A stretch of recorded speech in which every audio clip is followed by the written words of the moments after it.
Good morning, everyone.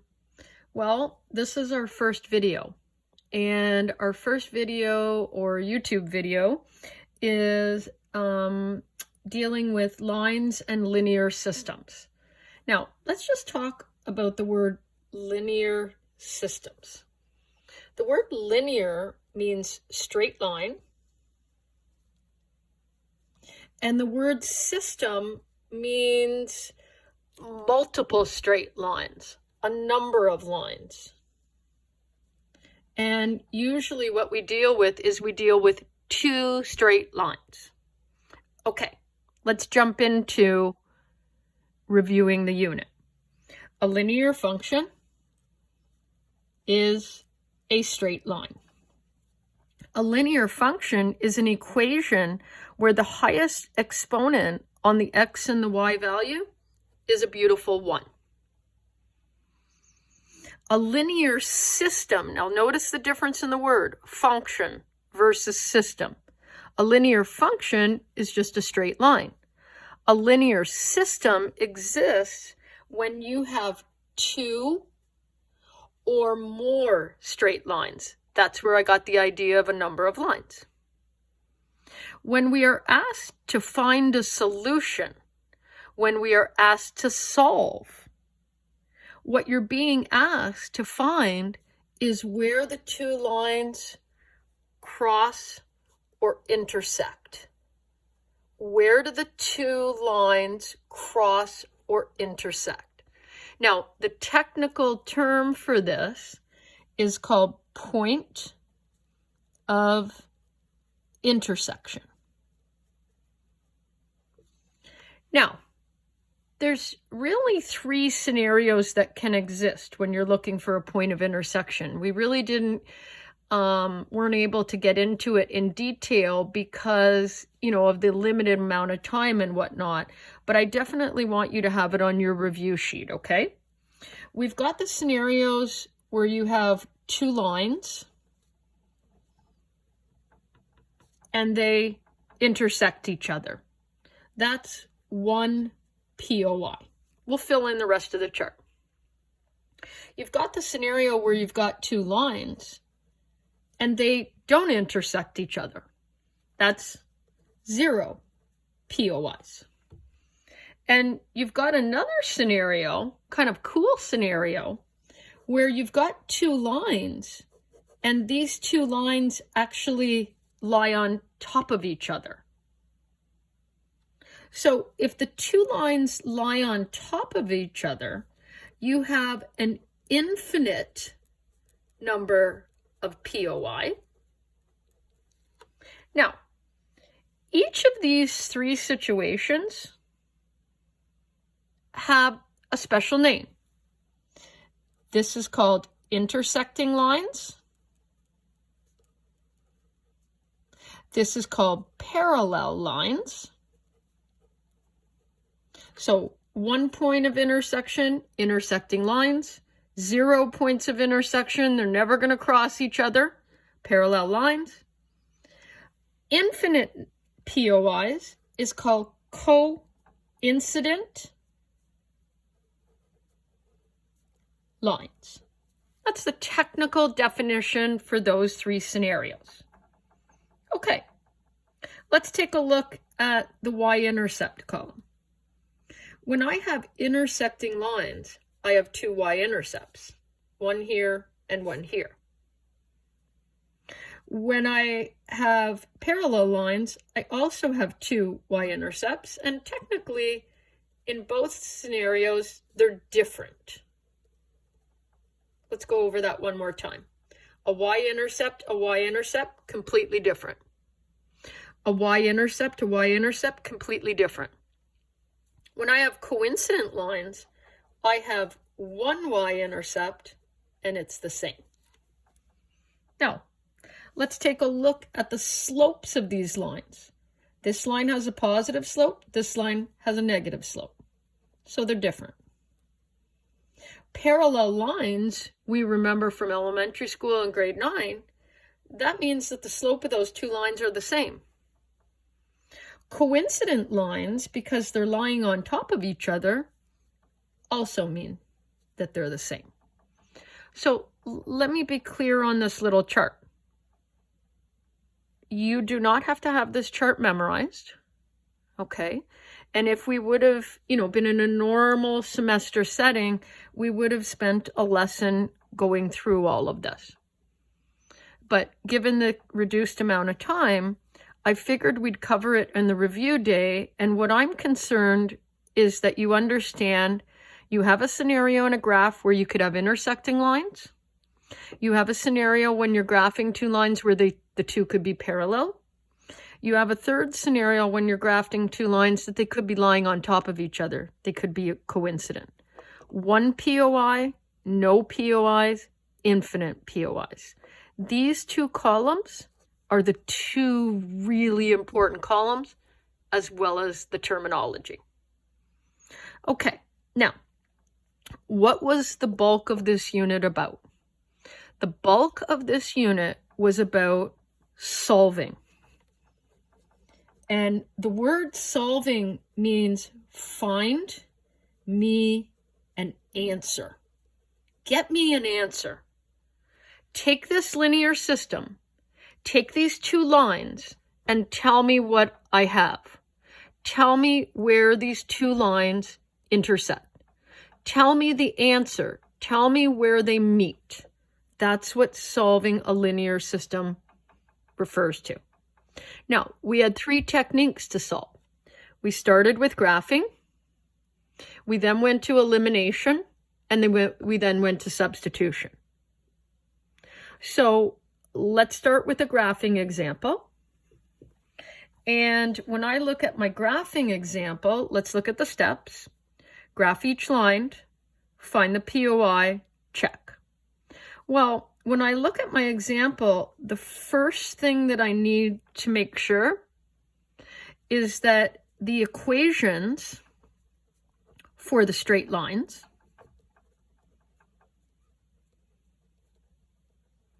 must be, oops, sorry, my mistake, not must be in y equals mx plus b form. Why do I want it in this form? Because it's easier to graph. So let's start out with my first equation. My y-intercept is +1. So I'm going to put a big dot on +1. My slope is 2/1. So that means that I've got a rise of 2 and a run of 1. So watch me do this. 1, 2/1. 1, 2/1. Up 2/1. Now, that only gives me part of the line, so I'm going to kind of go in reverse. Down 2/1. Down 2/1. Down 2/1. This idea of me extending up 2/1, up 2/1 is what they call in graphing the step technique. So I've got, maybe 6 or 7 points. I join the points. I arrow the line.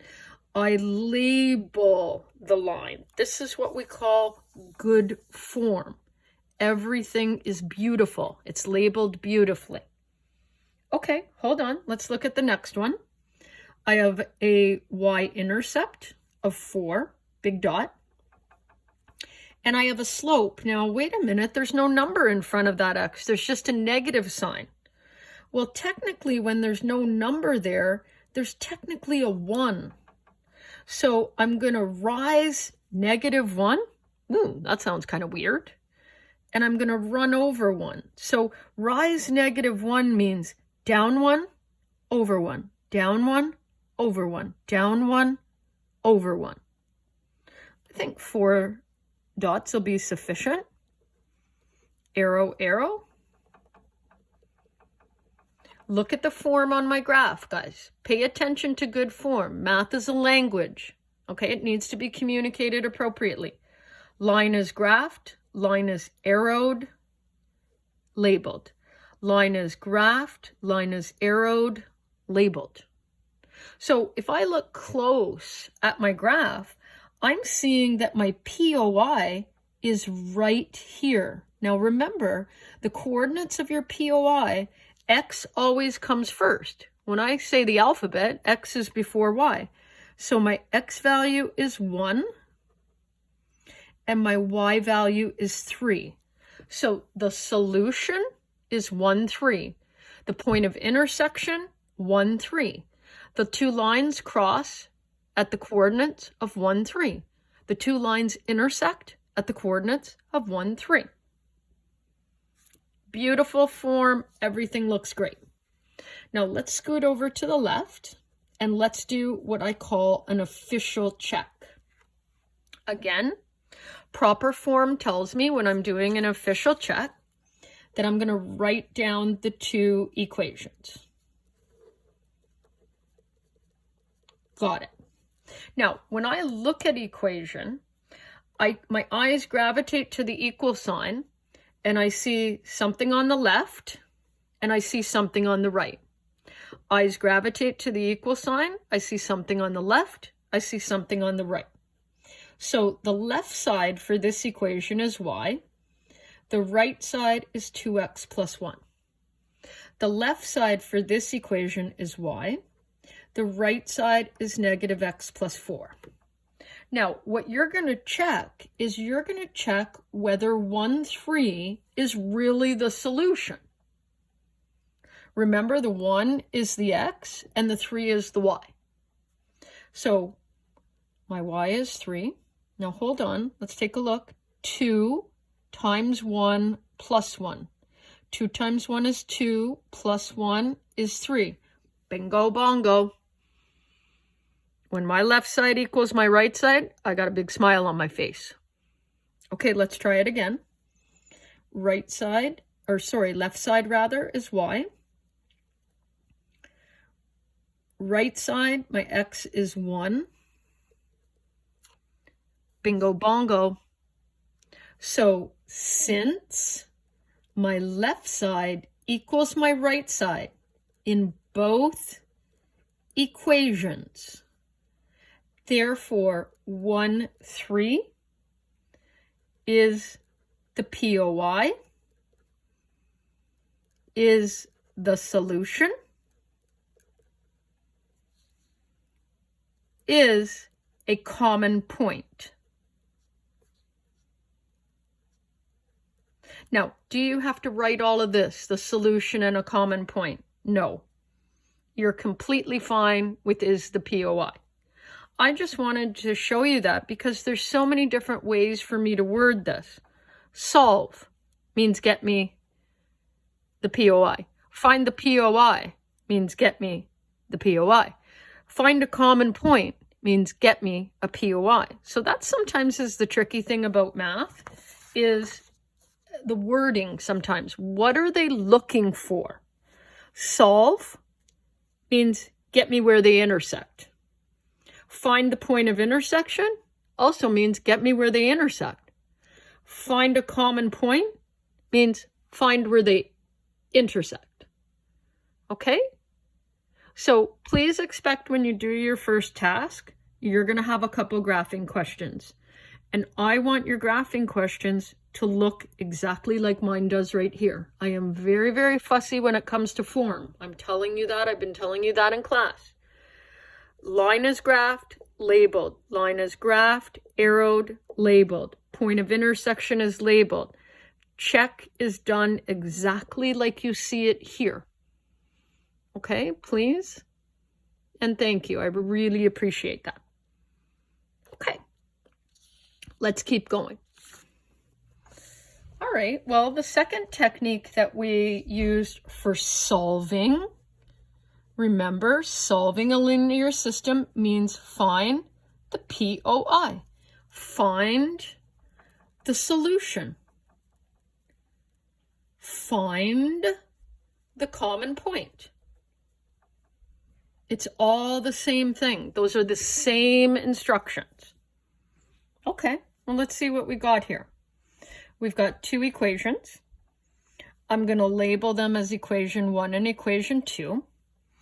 And I'm going to have to substitute. So remember our steps. Isolate one of the variables in one of the equations. So you always kind of look for the easiest variable to isolate, and like this is easy, this is easy, this is easy. So you could choose whatever you want. Don't feel limited. I'm going to choose to isolate the x. So I'm going to have x equals 3 minus y. That becomes my equation 3.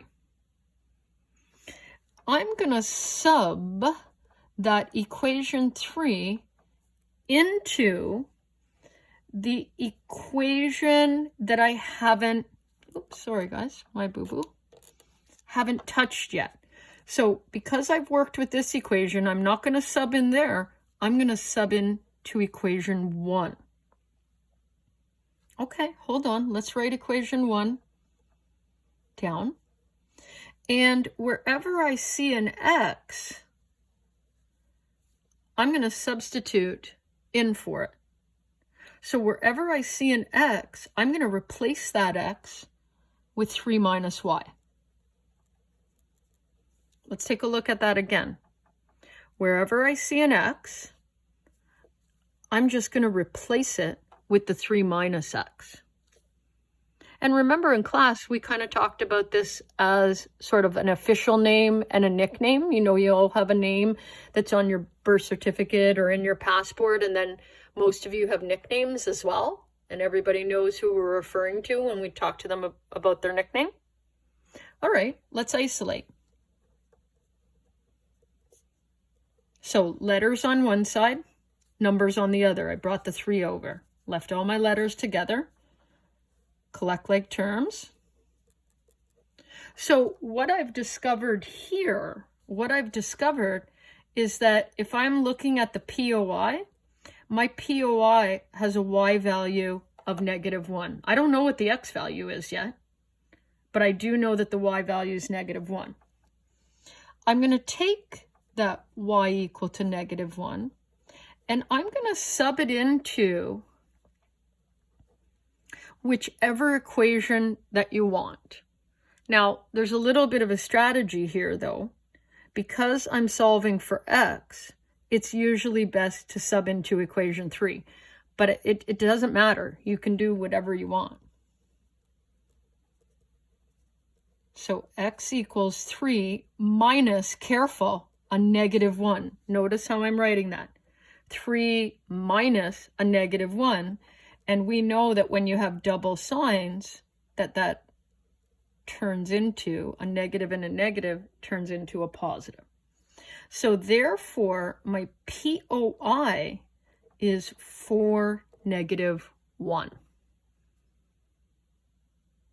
Again, when you sit down to do your first task, you're going to have a couple substitution questions, and always refer back to our notes when you're doing them, right? Always refer. That's why we have our notes. Our notes are there to help guide us. We use our notes to help us when we're doing our homework. Okay, so hold on. Let's take a little refresher. Solving by graphing. Solving by substitution. Solving by elimination. So 3 techniques to do the exact same thing. Graph, sub, eliminate. Now, it's now called the elimination technique. And I think I talked to you about this in class. When I was in school and I was your age, it was called the adding and the subtracting technique. And the reason that it's called the adding and subtracting technique is because you take your 2 equations, you make sure when you got your 2 equations that you put them one under the other. And what I mean by that is, notice how my x's are directly underneath each other. My y's are directly underneath each other. My numbers are directly, so it's very x's, y's, numbers. Then I put a big, huge line, and I've got to decide right here. If I add these 2 equations, will it cause one of the variables to eliminate or disappear? If I subtract these 2 equations, will it cause one of the variables to disappear or eliminate? Well, if I put a little pretend addition sign there, 3x plus 3x is 6x. 5y plus 2y is 7y. So no elimination, no disappearing. Let's try it again. 3x minus 3x, gone. No such thing as 0x. So x's disappear, x's eliminate. Perfect. 5y minus 2y. 4 minus 7. Again, got to get y alone. 3 and y are multiplying together. The opposite of multiplication is division. So right now, what's happening here is that my POI has a y value of -1, and I have no clue what the x value is.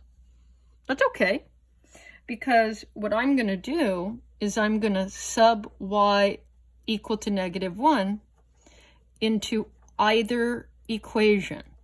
And sometimes this is the part that frustrates students, because there's choice on your end. Like, you have the choice. Do I sub it into equation 1 or do I sub it into equation 2? It doesn't matter. It's your choice. It's okay.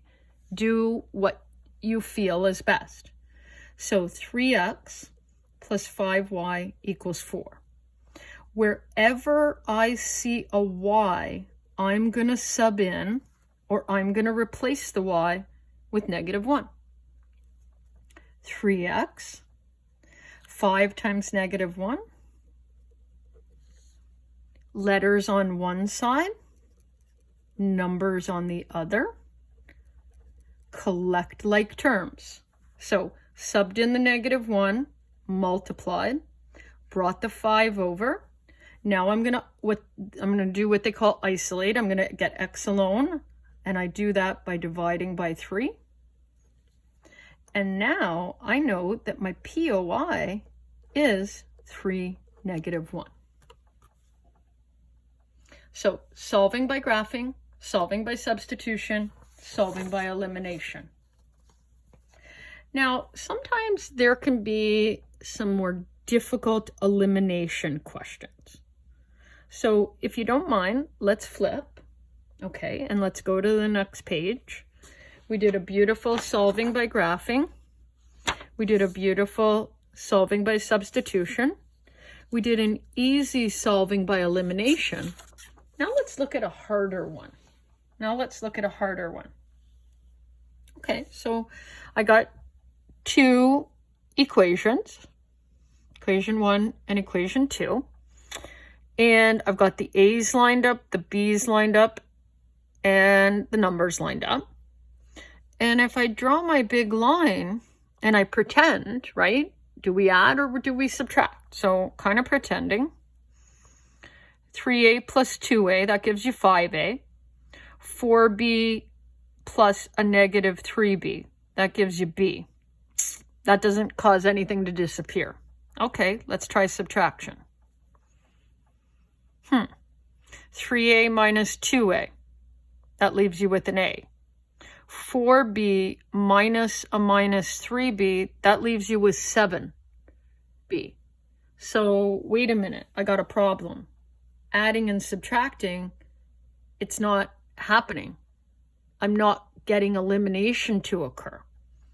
So we saw this in our notes, and what we discovered is that you've got to make an executive decision, and you've got to decide, okay, well, what letter would I like to force to disappear? I'm going to choose A. So if I look at 3a and 2a, what can I do with those numbers? Well, you know what? If I multiply everything in this equation by 2, let's do it. 6a plus 8b equals 36. 6a plus 8b equals 36. I multiplied everything in this equation by 2. Now, that being said, what if I multiplied everything in the second equation by 3? Why? Because I'm trying to eliminate the a's, and I'd like them both to turn into a 6. So work with me. 6a minus 9b equals negative 15. 6a minus 9b equals negative 15. Big line. Now, I'm hoping that your knowledge of elimination is strong enough and you know that you wanted the a's to disappear, that you know, hey, let's subtract them. 6a minus 6a disappear. Careful here, okay? 8b minus a minus 9b is 17b. Be very, very careful with that. 8 minus a minus 9. Do it again with me. 36 minus a minus 15 is 51. 36 minus a minus 15 is 51. Let's get our b alone by dividing both sides by 17. And I'm halfway home. I've got the b part of the POI. So I'm going to sub b equal to 3 into either equation. Now, some people normally ask me, well, Miss Martel, you got 4 equations now. 1, 2, 3, 4. I agree. I do. But you're only going to sub into the originals, just in case you made a boo-boo over here with your multiplication. So I'm going to pick one of the originals. 3a plus 4b equals 18. Wherever I see a b, I'm going to sub in a 3. 3a plus 12, 4 times 3 equals 18. Letters on one side, numbers on the other. Collect like terms. So 4 times 3 is 12. Brought the 12 over, it became negative. Divide both sides. A equals 2. So therefore, my POI, in this case, I'm not dealing with X's and Y's, I'm dealing with A's and B's, 2, 3. Again, when you sit down to do your task, you're going to have a couple elimination questions. So hopefully this helps. Hopefully the notes help, all of that good stuff. Now, again, given the fact that we're doing the semester like this, there's certain things that we have to eliminate from the curriculum. So in a normal semester, some of the harder type of questions would have fractions, would have brackets, and would have decimals. The ones that I felt were the most important for the 3U are the ones with the brackets. Okay? So you'll notice in your notes that you had an example with brackets, and you'll notice on your task that you will have some questions with brackets. The other types I felt was important for you to have on your review sheet, so that if you have to reference this in 3U, it gives you some beautiful steps to follow. Okay, so these type of sheets that I'm giving you, you don't want to lose them. You don't want to misplace them. You want to keep them, okay, in your for reference in 3U. They're really, really helpful and really, really important. So of these 4 more difficult types, I chose the type that I thought was really important for 3U, and you'll see it on your task. And there's a beautiful example in your notes to reference back. Okay? All right. Let's flip when you're ready. The final day for this unit was solving linear system word problems. And again, there are different types of word problems. There are number word problems. There's money word problems. There's mixture word problems.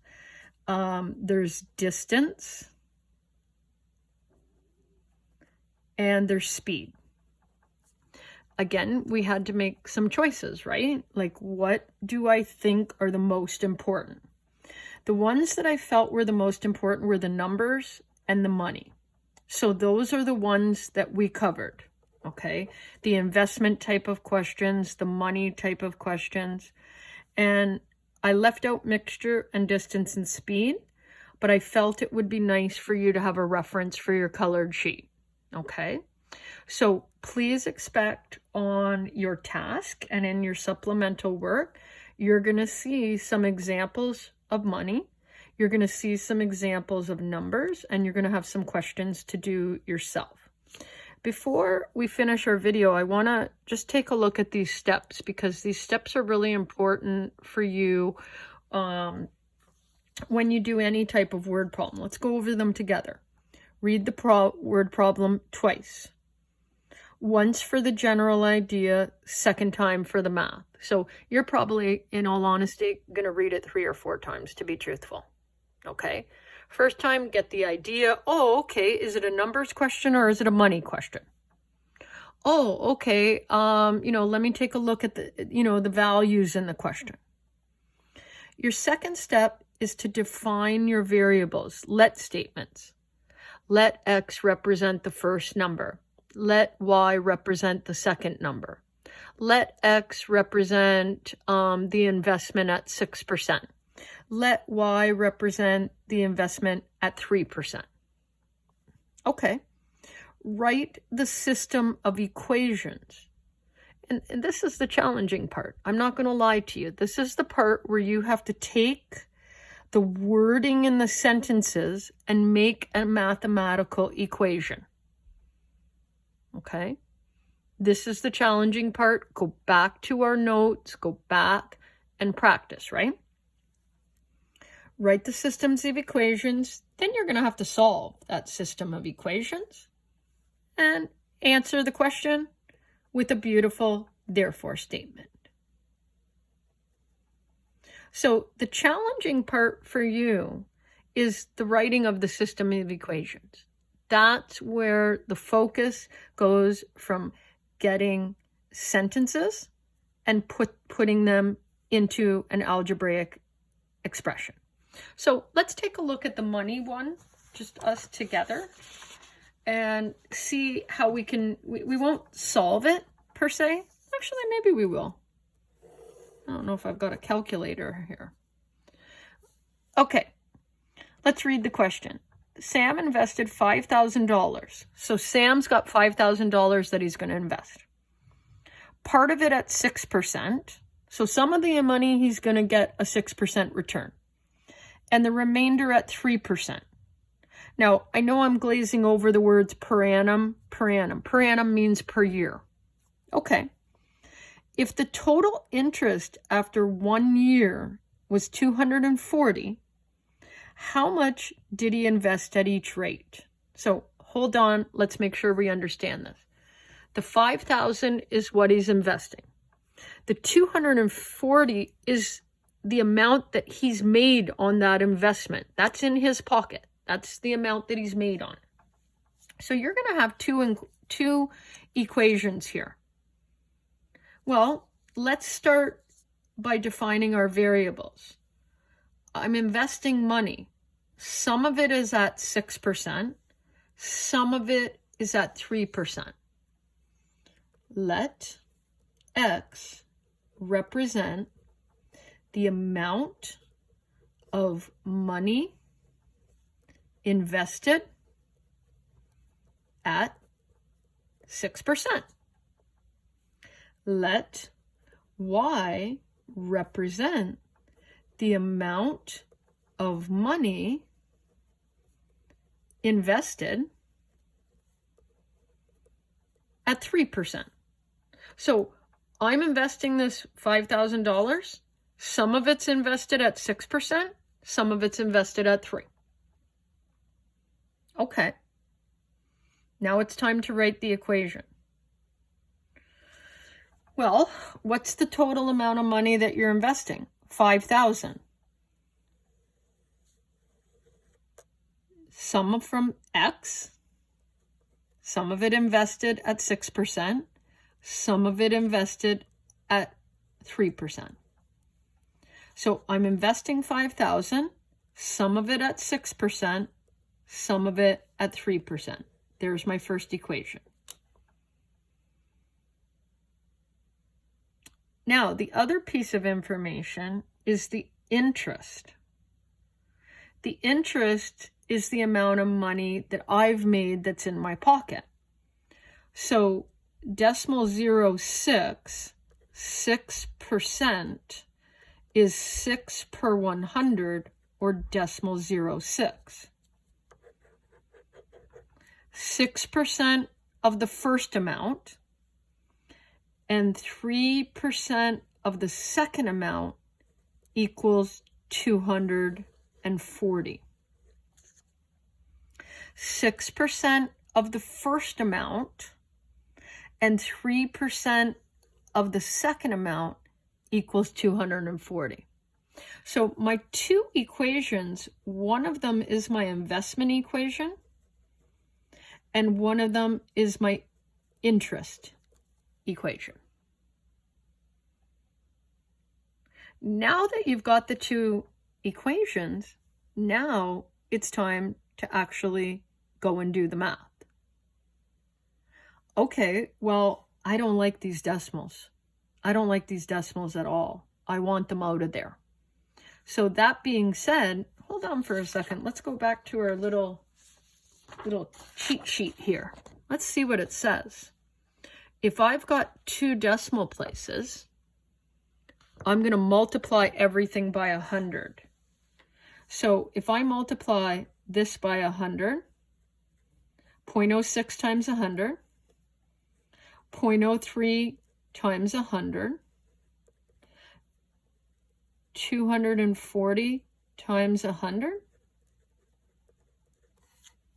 Now I've got a beautiful equation. I've got equation 1, equation 2, and equation 3. No decimals. Everything's looking great. Okay, give me 2 secs. I'm going to get a calculator.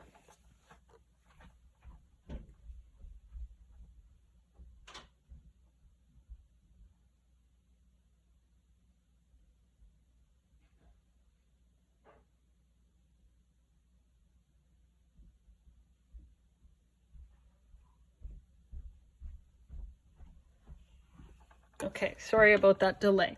So let's flip the page and let's write down the two equations. X plus y equals 5,000. 6x plus 3y equals 24,000. Let me just double check that. X plus y equals 5,000. 6x plus 3y equals 24,000.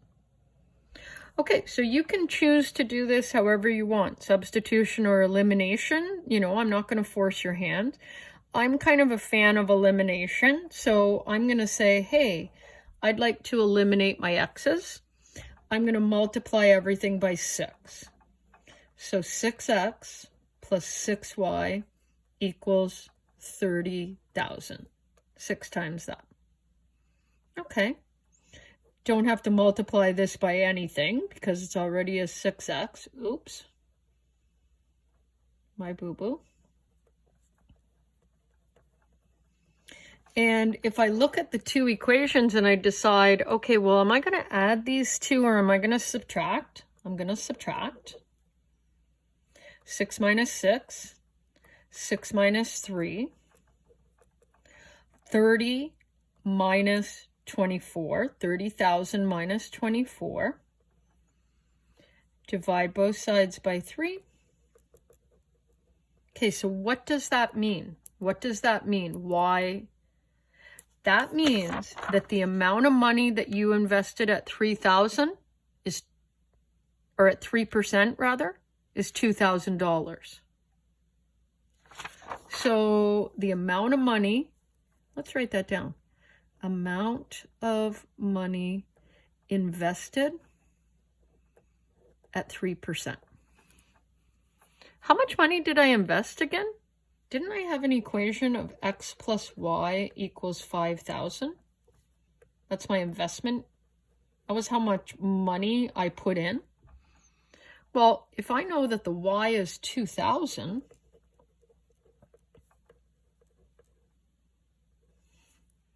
what does that tell me about the x?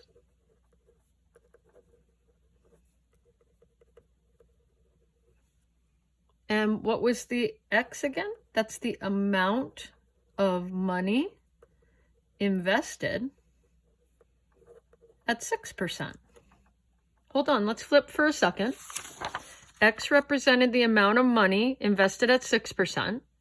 Y represented the amount of money invested at 3%. The amount of money that I was investing was $5,000. $2,000 at 3%, $3,000 at 6%.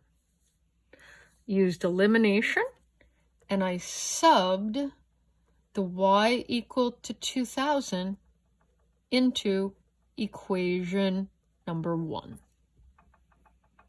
To finish it off, beautiful therefore. Therefore, the amount of money invested at 3% is $2,000. And the amount of money invested at 6% is $3,000.